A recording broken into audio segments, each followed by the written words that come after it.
Hey friends, I've got sketch 21 to share today. Let's get started. I'm using patterned paper from the Earthen Elegance packet.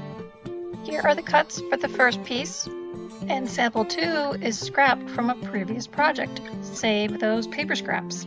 I stamped the wolf from Wildlife Wonder on a piece of basic white with pebbled path ink.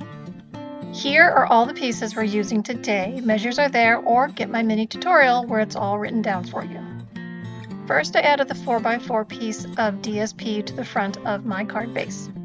I stamped the sentiment directly to the DSP, then marry our sentiment piece to the bottom of our original DSP on the card.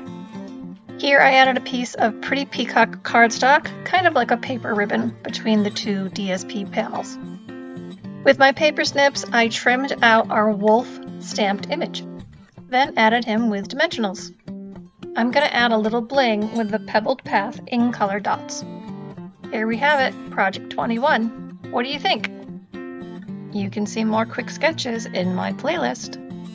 The mini tutorial email link is below. Sign up today. Remember to subscribe here on YouTube and subscribe to my newsletter. Don't miss out on anything. Thanks everybody. We'll craft again.